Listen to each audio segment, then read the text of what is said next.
the Dementia Researcher Podcast, talking careers, research, conference highlights, and so much more. Hello, and thank you for tuning in. Today we're going to hear from three of the authors behind a paper titled Supporting Early Career Dementia Researchers, Identifying Support Needs and Ways Forward via a European Study. As regular listeners will know, we're all about supporting researchers, listening to what's wrong with the system and what you need. So I hope you're as excited as I am to hear what about our guests' work.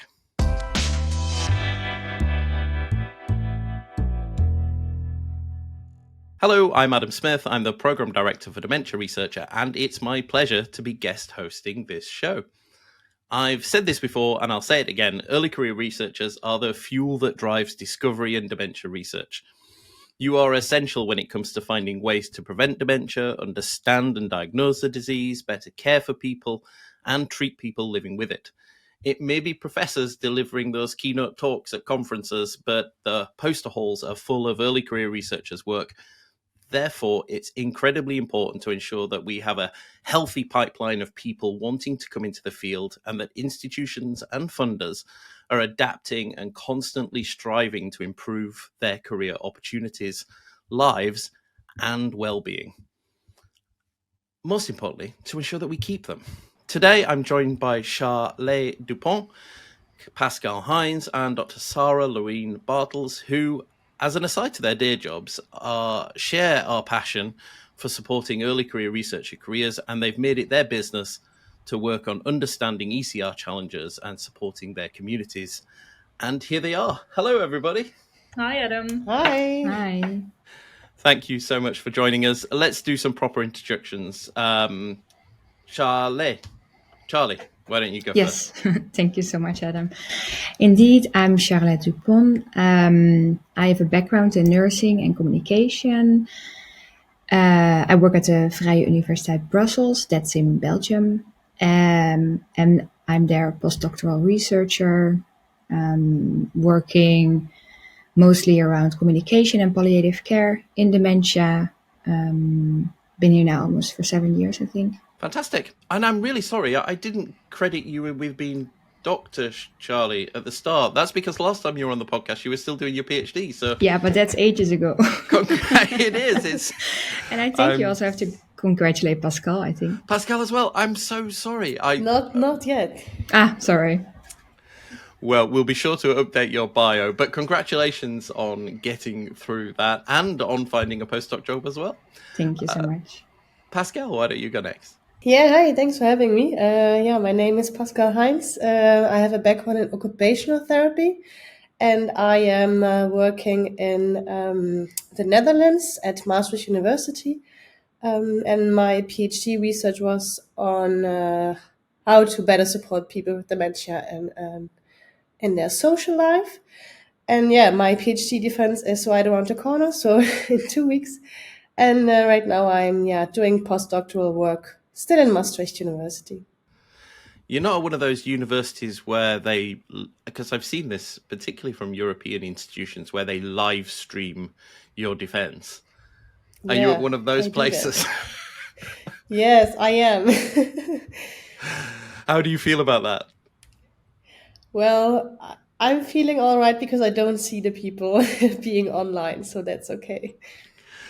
And Charlie and Sarah, are you going to be watching? Of course, it's already in my calendar, and I also requested a copy of her book. So yes, I want to see it all. So no pressure. I'd love to hear what listeners think about live streamed defences, because it's not common practice in the UK. I don't know. Do we know if they do it in the US? I don't think they do they? It's a very European thing. Anyway. Good luck. If you send us a link, we can tweet that and get you even more people to come and watch, if you like. Actually, not sure about that. Are they recorded as well? Yeah, they are. So what we can do is, because we're recording this we're recording this podcast at the end of February, and it's probably been quite a few weeks since from us recording to you listening, by which time your defenses will have already have happened. So we could include a link to the recording. So if anybody's interested in finding out more about Pascale's PhD work, click the link on the right-hand side if you're watching on our website, or the link below if you're watching on YouTube or in your podcast app. Great. No pressure.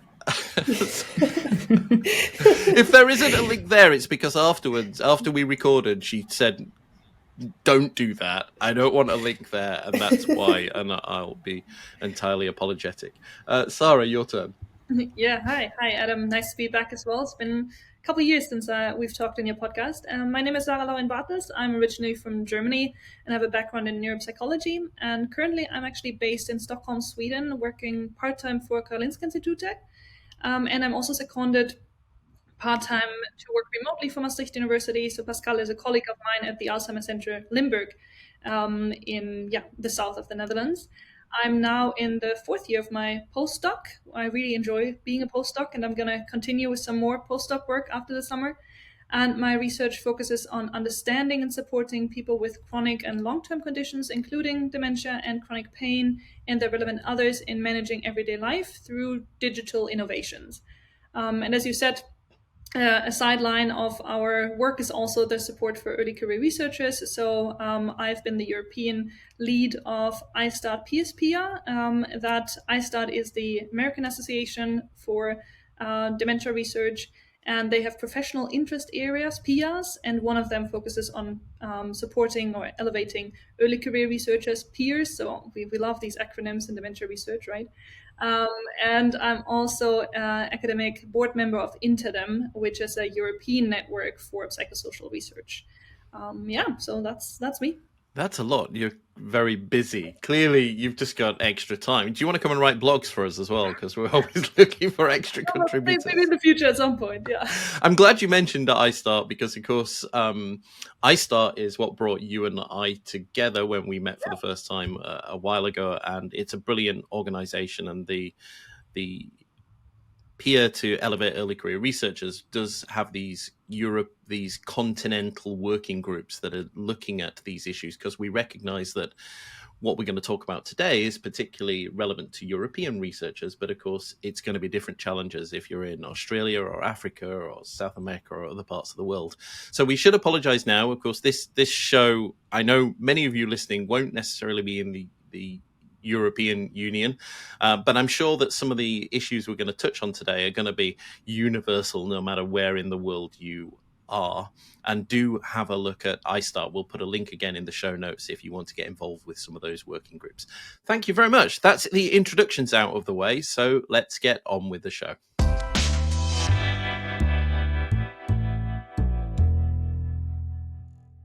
So, as I mentioned at the start, today we're going to talk about your study, which looked at how early career researchers from across Europe are supported.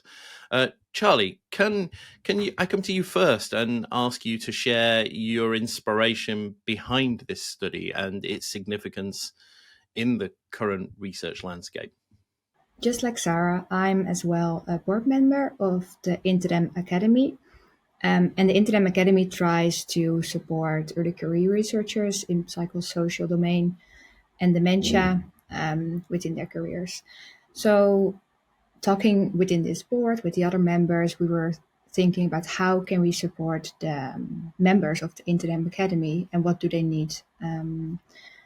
So that's, I think, but Sarah, jump in to correct me there, how the idea started a little bit. And because Sarah is with us as well on the board, we started to think like, how can we make this broader?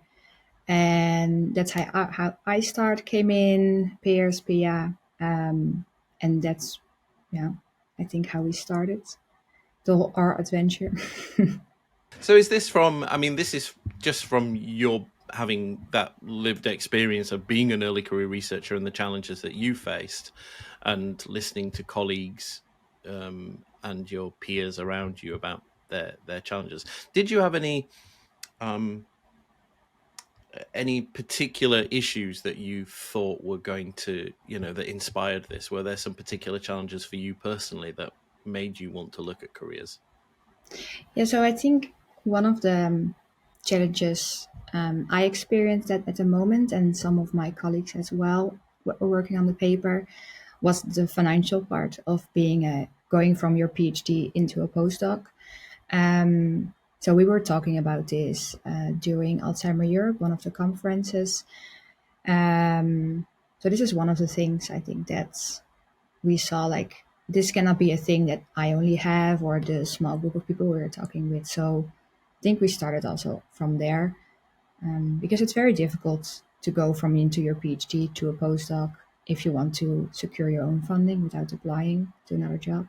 That's a good enough reason. And I think anybody who works in this space, particularly those who are more active on social media, I think are more aware, particularly of the chatter there is about about challenges in academic culture in their careers. And I think particularly if you're listening to this and you're not a social media person, I can understand how you might be less aware that there's a whole online thing about the problems with pressure from peer reviewers, about short-term contracts, about pipeline and the number of postdoc jobs available and long hours culture.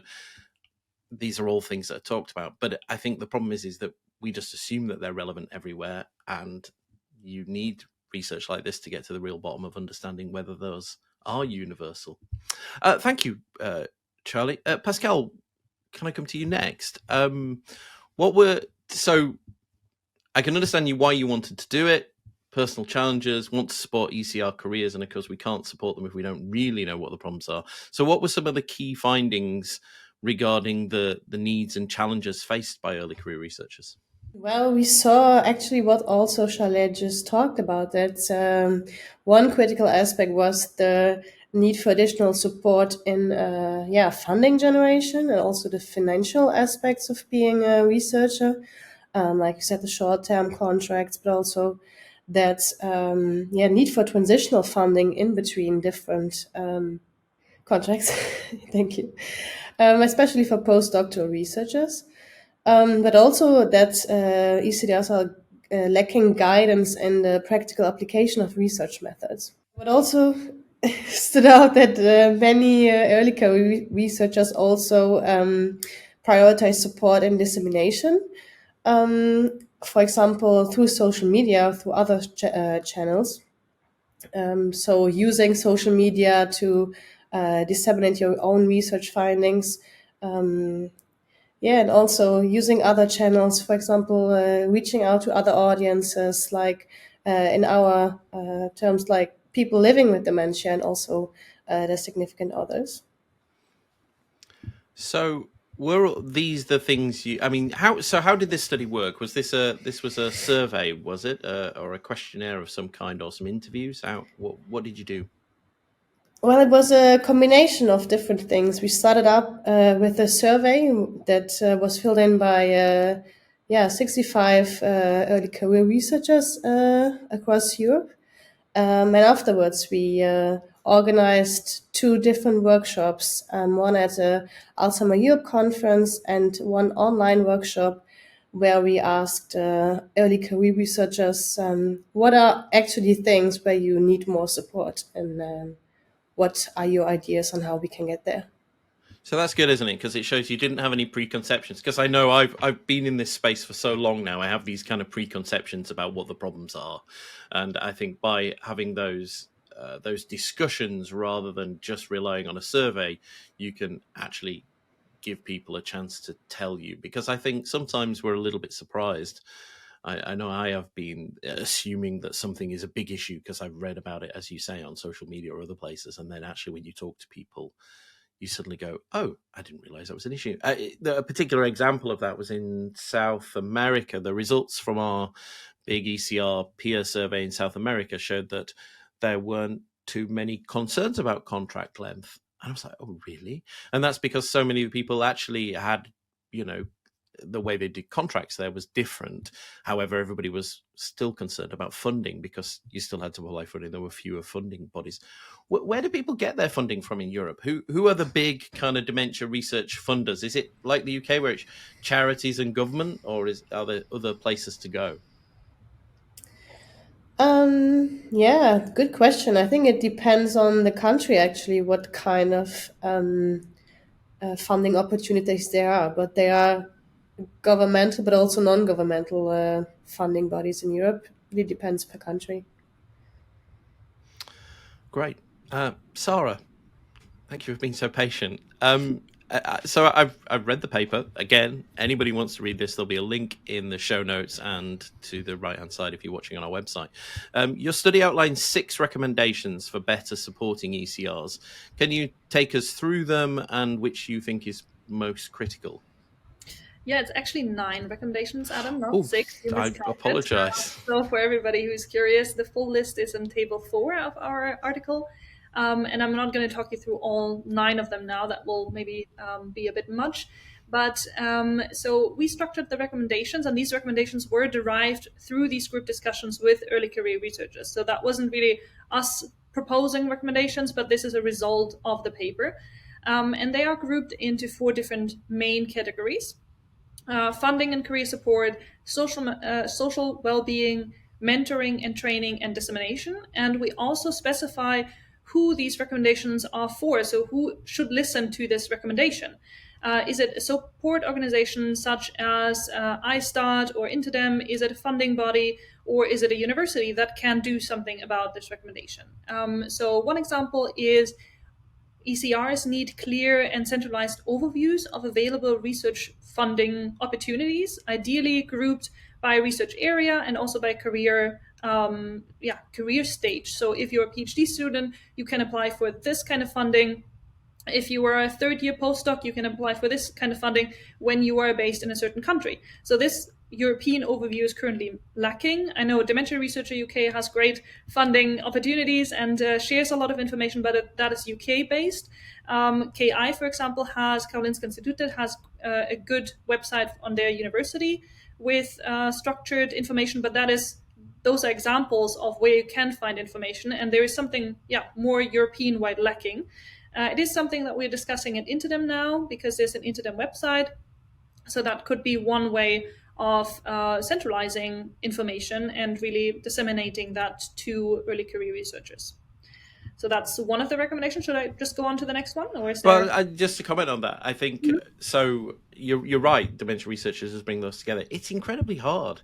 I think we've made Dementia Researcher in a way that anybody can come in and add funding calls to the website. And we made lots of efforts over the years to try and talk to funders to say, could you go out of your way to come to our website and add your funding listing here? And if you do that, it'll go out in our newsletter every week, which goes to kind of over 3,000, nearly 4,000 people. Will promote it. We want to encourage uptake. And do you know how many funders have actually added funding calls to our website? None. None of them have ever done it. The only way that they get added is by we sign up to a lot of mailing lists, and if we get emails through, we'll add them. But there are so many. As you say, when you consider every European country has its own funding calls, trying to find out about them to put them on our website is really tricky. I'm not also convinced that every funder, and apologies to any funders listening here, you can completely disagree with me on comments and call me out. But there's also a balance about how far you promote this, because funders are very keen to say that they might fund, say, 1 in 6 applications, or 1 in 5, or 1 in 4, however many they fund. And of course, the more applications they get, the more work there is in reviewing. I know some funders would say, well, no, but if we get more applications, that means we can then go back to the powers that be and ask for more money to show that we have. But I'm not convinced that every funder, beyond putting it on their website and then keeping quiet and waiting for people to find it, actually wants to encourage dozens and dozens of applications. Tell me I'm right. I don't know. It's a good point. Of course, there is a processing at the other side if more people apply. But if you are an early career researcher aiming to get a postdoc experience abroad, and you don't know, where do I find funding in Switzerland, for example? Where do I go as a dementia researcher? So that's kind of from we want mobility across Europe. We want exchange of knowledge, and that needs to be centralized. Information needs to flow in all directions, not just to the people that are convenient to the funding body. So I think I would, then say, okay, you need to improve your system too. Absolutely. And to qualify that, I don't think that's necessarily the case for every funding call. I think even within a particular funder, we know that there's quite low uptake on clinical fellowships, for example. Anything aimed at jobbing healthcare professionals doesn't have the same kind of uptake, whereas postdoc fellowships, there are lots and lots of applications for those. And so it's probably specific funding calls that they need to promote more than others. But anybody listening who's a funder or is aware of a funding call, do come to our website at it. We're not just your UK. If we haven't got European calls on there, it's because we simply didn't know about them. But when we find out about them, we do add them as well. And of course, people in Europe can come and work in the UK. You can come. So do look anyway, just for the calls. And funders like Alzheimer's Association, of course, fund internationally, and you'll always find their funding calls on our website. So come on, Sarah, what came next? Yeah, then on social well-being, another recommendation that is specific for universities as well, to take a new approach to emphasizing mental health and well-being, including a more straightforward track for a sustainable, family-friendly career. So often it is still women who take time off if children are on the way. That is just still the case across Europe. And then questions like, who is supervising my PhD student while I'm on maternity leave come up. Is it warranted for that person to join as a co-researcher or co-supervisor even on the team? How is the project going to be supported? And a short-term contract doesn't really help. Some of them can be extended based on your maternity leave, but some cannot. That is also a fact. So there, the universities are urged to reconsider their career opportunities, especially with the focus on family. And to that, I would like to highlight also a paper that recently came out, a call for action from Sarah Janos and Gile Yaroun, Reframing Motherhood in Dementia Researchers, a call for action. So if you're interested in that topic, it is published in Alzheimer's and Dementia and kind of builds on our recommendation as a very timely call for the society, the dementia research. Yeah. Perfect. And I should add, if you're listening to this now, we also published a podcast a little while ago called Careers and Cradles, where we have 3 researchers who are either pregnant right now and on their first or second child, or had just had their babies, and talking about what it was like to work during pregnancy, how they managed to plan to take maternity leave. Fortunate enough in the UK that we have rules that allow them to. I know in the other countries you can't even get paid maternity leave, and then the challenges of returning to work. So I'm going to include, if you're listening, we'll include a link to that paper in the show notes, and go back and listen to Career and Cradles to hear about that topic as well.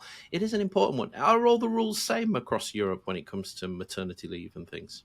No, big differences across Europe. Certainly for also if the father can take some of the maternity days or not, that depends on the country and how much payment you become if the university increases that or if there is paid leave at all. So obviously we can't change the whole system, but still this is a call for action for the universities to just critically look at their current strategies and see, is there any room for improvement, because this is certainly an issue, and especially for women or young parents. And I guess in particular in dementia, which has been really successful in attracting more women to come and work in this field over the last 5-10 years, that it's becoming more of an issue now than we perhaps would have recognized before, which is I can understand why it made its way into this survey. Thank you. So important points. What was next? I have 2 more points for you. So mentoring and training. I would like to highlight one, to provide more training and experience also in employment outside of academia. So often we are, as academics, trained to stay in academia, and obviously we want that. We're train and retain. However, it should also be encouraged to look outside of academia and what transferable skills do you have? How can you sell yourself to non-academic employers? How do you brand yourself? And only a minority of people get currently training on that look outside of academia.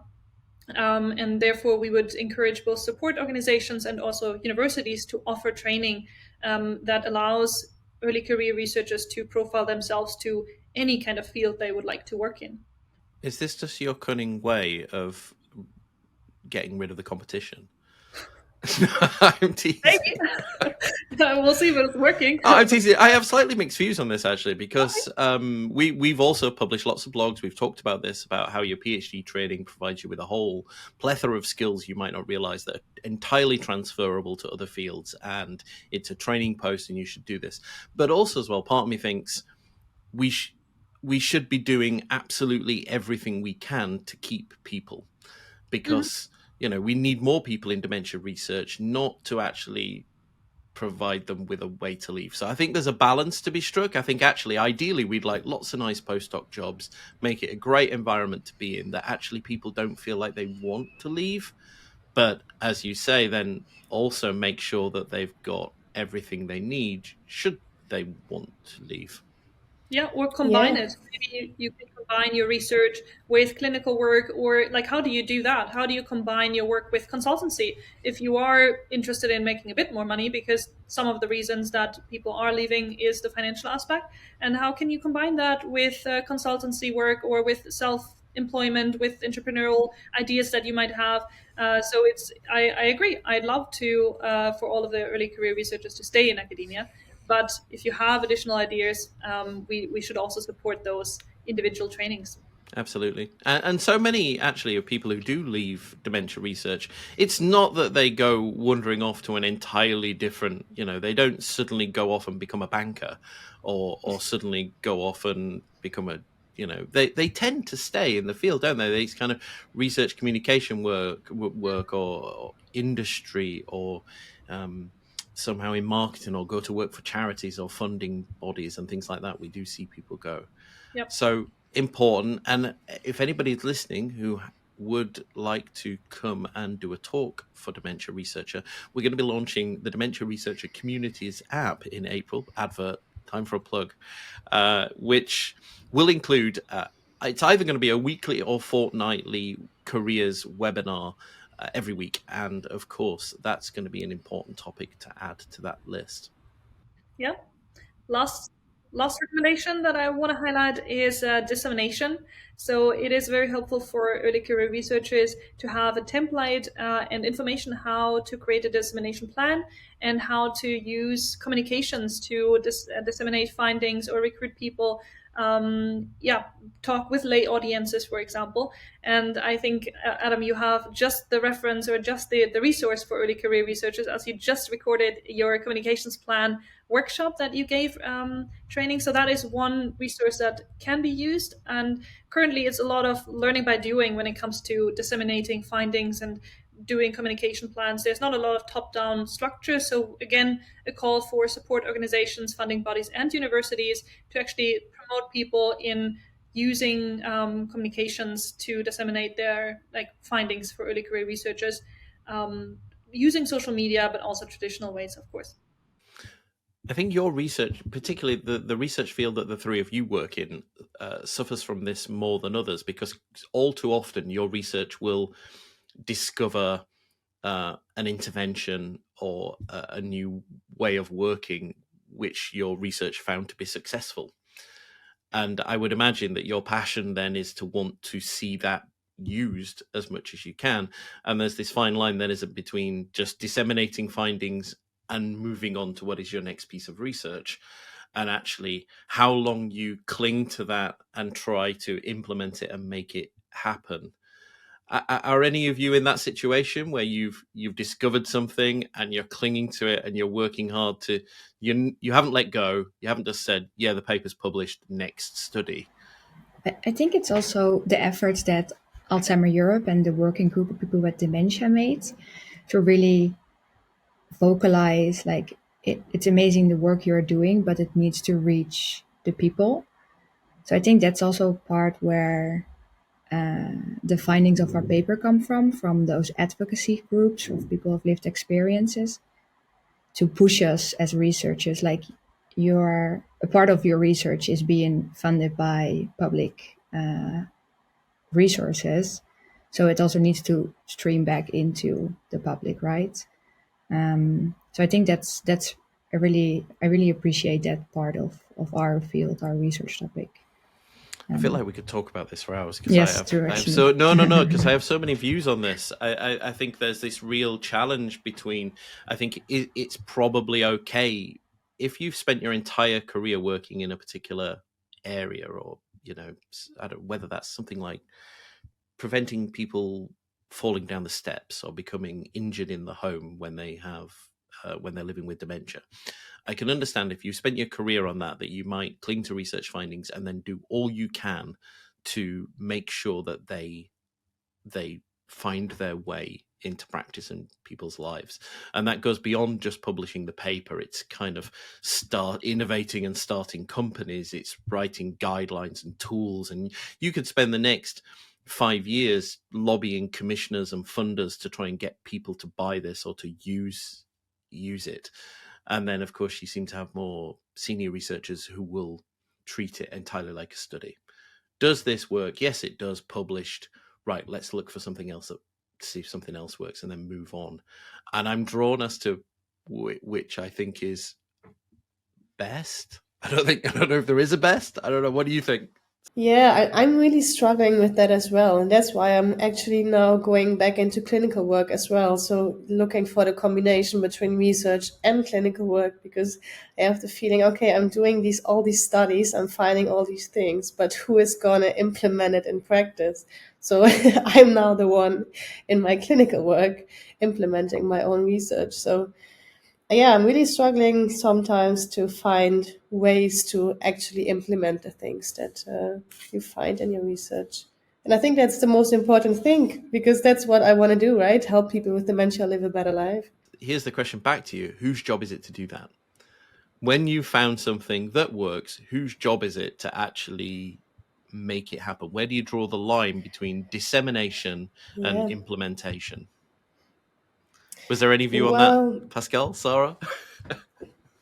I think you always have to think about implementation of your research as a researcher. Maybe you're not the one implementing it in practice, but from the beginning on, you should think about how to implement in later steps and who should be the one implementing it, and then maybe give it to someone else. But yeah, I think you should always think about implementing your research findings.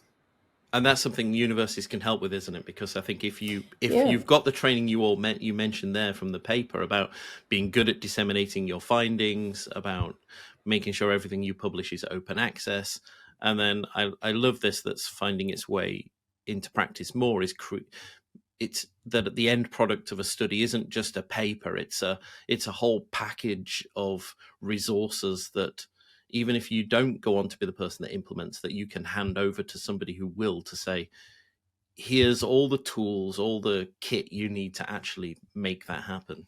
Just to add to that, because it's a very important topic, it's actually really a research field in itself, how to do research in a way that it will find long-term implementation, that it will be long-term used. It depends, of course, on the research question, on the topic itself. But ideally, you work with all stakeholders from the start. You think about implementation from the start.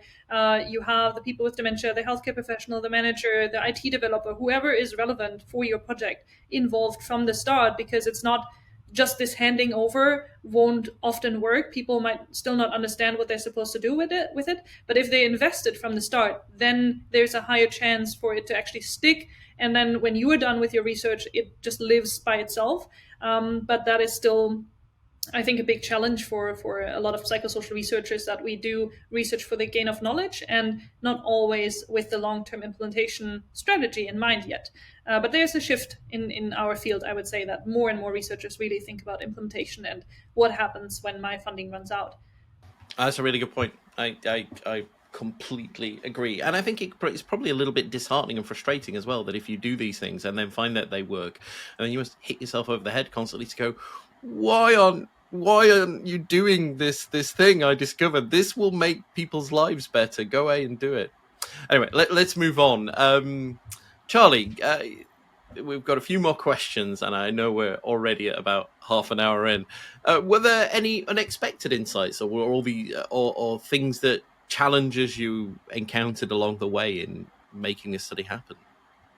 I think interesting with regards to the results. I, for example, found, so during the workshops, we talked about what are the problems, what are difficulties, but also what do you think are possible solutions. So we didn't only try to identify problems, but also possible solutions, like Sarah said. And one of the things that I found very interesting that many of the participants said was that actually the work-life balance is very difficult, next to the fact that having a family, but also working extra hours, trying to build up your CV, and that it's not always the need doesn't always come from the research or the PhD research itself, but the experience, actually, the how you work and how much you should work is set by the supervisor, because people see that the supervisor is still writing emails during midnight or past midnight, and then there's some kind of expectancy that you as a PhD researcher needs to do that as well to be as successful and to become a postdoctoral researcher or to become a professor. So I think that was very interesting, because I didn't have that experience at all. My supervisor has a very healthy work-life balance. She would point me out if I would write emails at midnight. So that for me was quite interesting to find that many of our participants felt this. It's pervasive, isn't it? This long hours culture that we talk about, and leading by example, and it comes up all too often that we say this. You've got to take time out, the well-being, and I think it's easy for us to talk about this in a podcast. But if you're in a lab somewhere, or you're working in a clinic or somewhere you are, and that those leaders have those expectations, and I think even if they don't articulate them, there's ways that certain supervisors do things that make you feel obliged to work those kind of hours and to do that kind of thing. Exactly that. And if you don't, what impact will that have? If you're experiencing that problem, we do have some blogs and resources as well on the website that talk to, because I think this is one of the training needs that comes out of that, is we can talk about this to try and change culture and influence supervisors, but I think also as well, just providing very practical guidance, not, oh, you should do this, or, something that's high-minded but hard to do, but actually practical guidance about how to deal with those challenging people that we come across. And we've got some stuff on that. Yeah, and I think it's very good that we have this kind of things published now, because often I don't think it's the intention of the supervisor to set this example. It's just how they grow into it, how they try to manage their workload. And by reading our findings, they maybe become self-conscious about what they are doing. Absolutely, that those soft levers of constantly influencing it. And talking about this today, anybody who's listening, who's a supervisor listening today, take note when you go back to work tomorrow.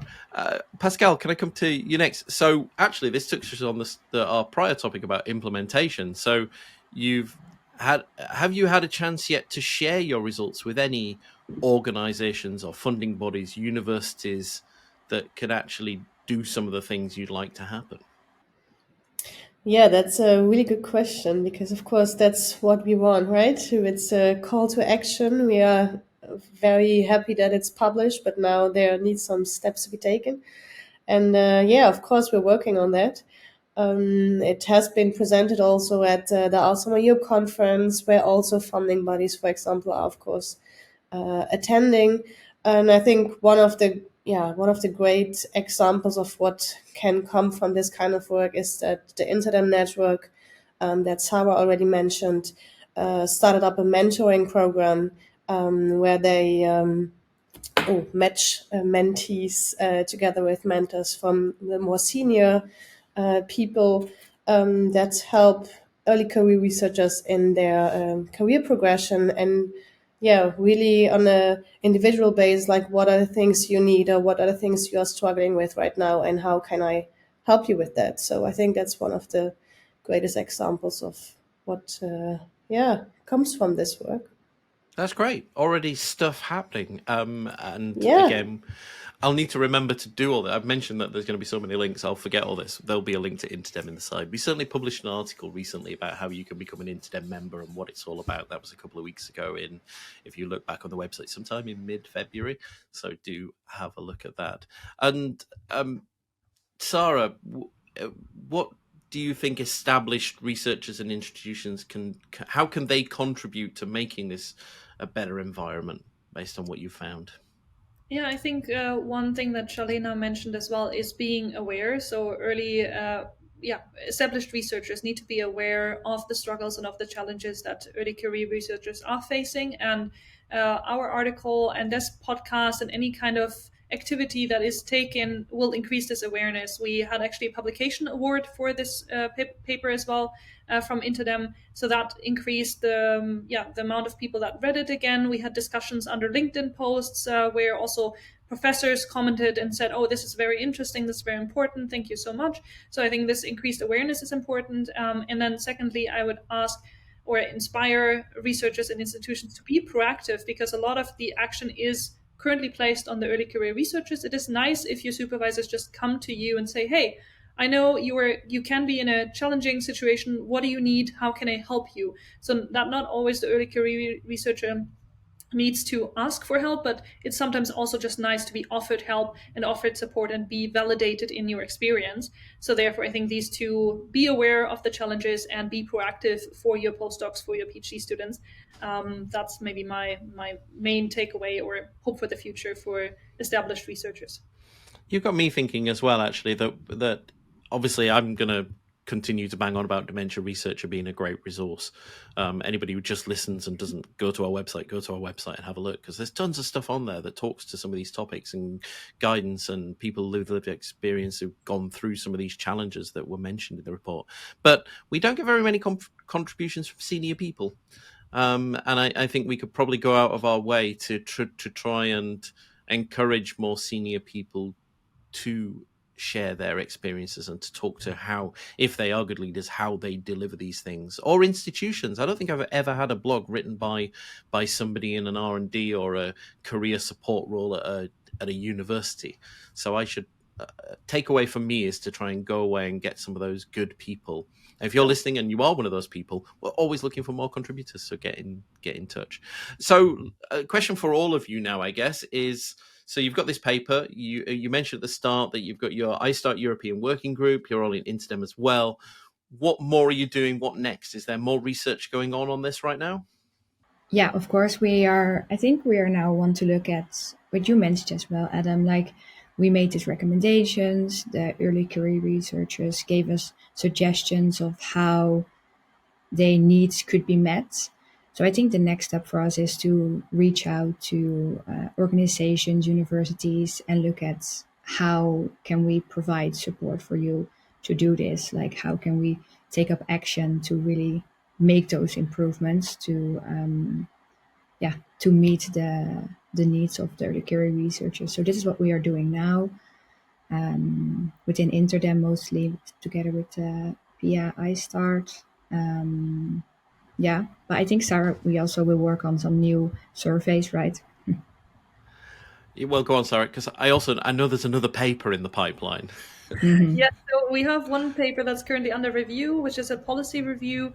Pascale is involved in that, and our colleagues from around the world, from iStart PSPA, where we reviewed how top-down policies support early career researchers around the world. Where is support and where is support lacking? So that will be coming out. And also in the European Working Group, we look at mental health in early career researchers. That's a paper now which Brian E. Waters focuses on or leads in our working group. So that those are additional awareness pieces that will come out to look at additional aspects of the topic of early career dementia researchers. And maybe also to add, this survey is currently biased. So there are way more women than men who filled this survey in. I don't remember, we didn't look at the gender distribution during the workshop sessions, but the survey is currently biased. So that can be because maybe more women are in this particular field in dementia care and social sciences, but it can also be that men are a little bit less likely to report needs and to fill in online surveys. There are studies on that.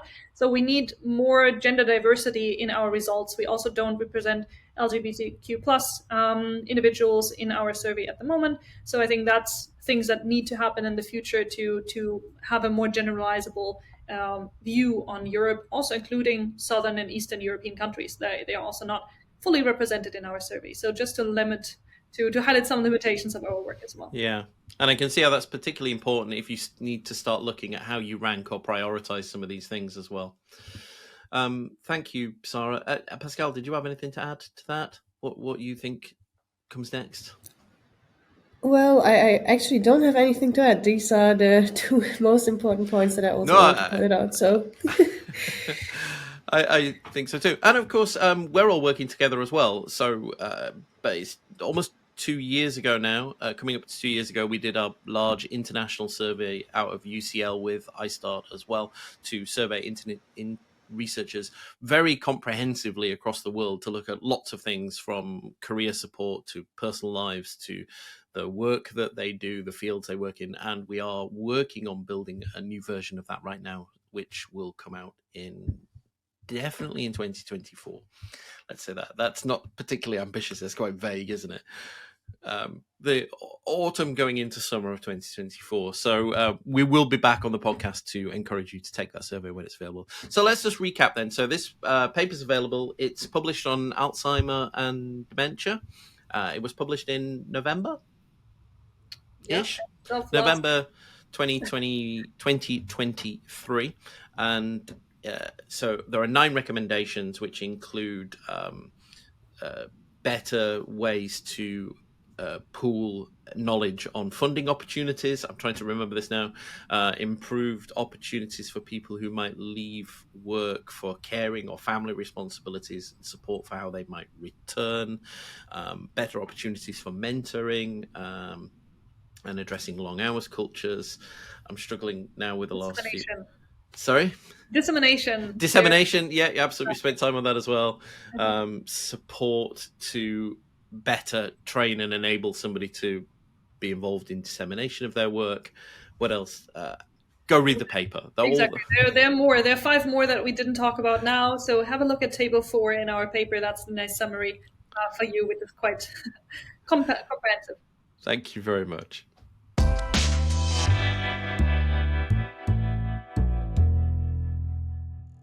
Before we go, I just have one last question, which I'm going to put you all on the hook for.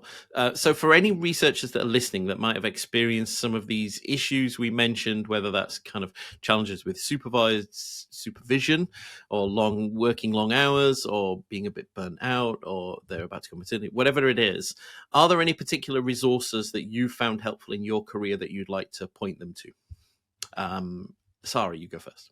I would say be proactive and ask for support from the people around you. Go talk to colleagues, go talk to your supervisors, if you have a relationship that supports that, of course. Be proactive and tell people about your needs. That would be my main recommendation, because people don't know what you need if you don't tell them. So do that. Pascale? Yeah, it can also help just to talk about it with someone else and remembering that you're not alone in that situation and that a lot of other early career researchers feel the same. That really helps me sometimes. And Charlie? Remember, it's just work.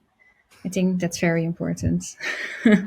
And indeed, like Sarah and Pascale, be honest about the things that you perceive and talk about it with peers, with your supervisor if possible. And now we have an Interdem mentoring program, so that will be also an opportunity for you to discuss issues with someone else outside of your university. Thank you very much. All great suggestions. I would have expected nothing less from 3 fantastic individuals that have gone, well done, for going so out of your way to address this, because I know you've all got, this may give you something nice to add to your narrative CV, but I know that this is all about how passionate you are about helping the wider community. And with people like you doing this work at this stage that you're at, I feel confident that we've got some amazing leadership in the future where so many of these things will go when you find your way to becoming the senior academics that I'm sure you all will. Thank you very much. I'm afraid that's all we have time for today. But if you just can't get enough of this topic, visit the Dementia Researcher website, where you'll find a full transcript, biographies on our guests, all the plethora of links we've mentioned throughout the discussion, and other podcasts on this topic as well.